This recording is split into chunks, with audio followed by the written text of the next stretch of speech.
So this is kind of a difficult task right here. I'm going to help you with the exact assignment. This is not an example.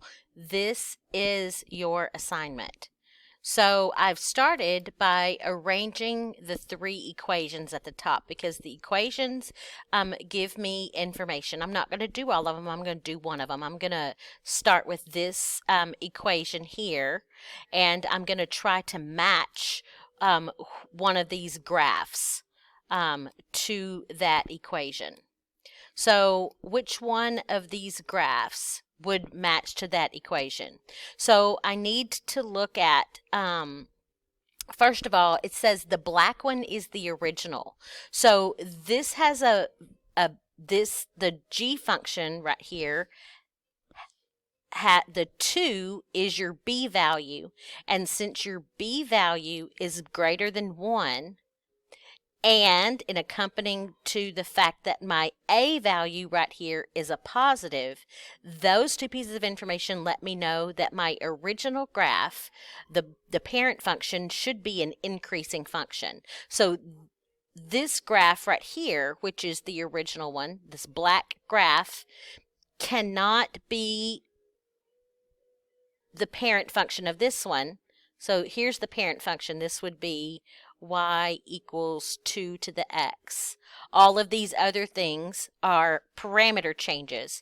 So this one can't match here because this one is decreasing, and the g function, which has a b value that's greater than 1 and an a value that's positive, that's how I know that it must be an increasing function.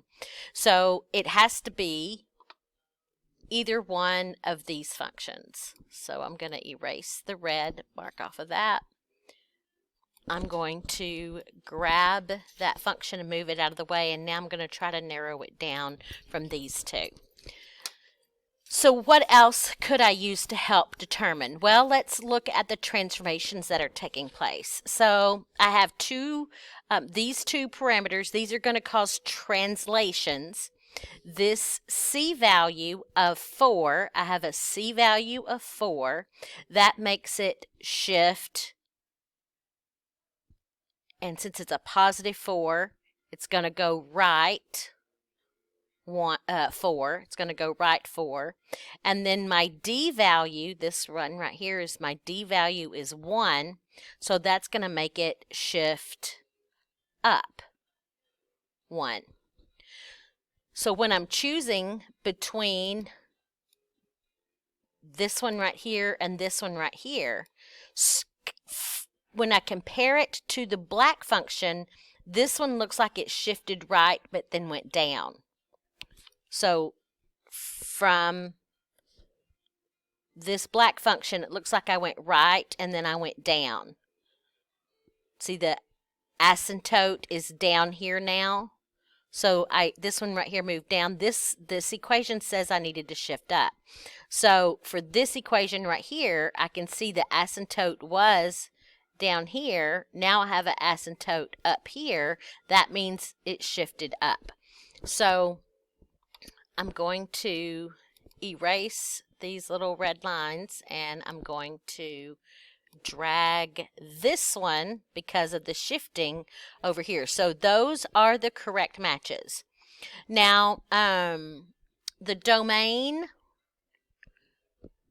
for all of these should be negative infinity to positive infinity. Notice that every single one of them have the negative infinity, positive infinity. But so I need the one that says that we're going to start at that asymptote, and that asymptote we can see was at 1, and it's going to just get bigger. So this looks like the range that's going to match because I shifted up 1. Notice that this number right here, which was this number right here, is the same number right here. And yes, it should be. Okay, so whatever your D is, because the shifting up and down of by your D value is what changes your range. Okay, we've already written down here that we shifted it right 4. So we already wrote that down. Here we talk about the asymptote being y equals 1, and you can see that it's y equals 1 because if you make that graph a little bit bigger, you can see that here's the y value 1, and if we draw on it right there, there's the asymptote, and that asymptote crosses the y-axis at 1.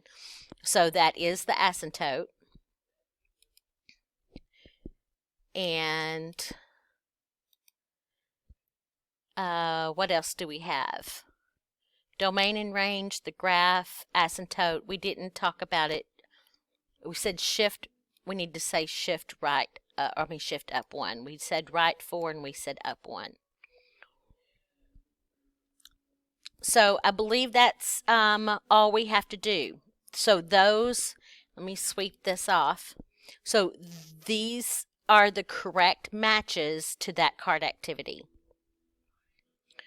This equation right here matches to this parent function and this transformed function. This is the correct domain and range description. One thing that I could have added on here that I didn't was end behavior. So you should be able to describe the end behavior. It has an asymptote of y equals 1. We have notice that that number keeps getting used over and over. This number matches this number, matches this number, matches this number. Okay, so that number, that D value, is going to give you information about all of those things every time.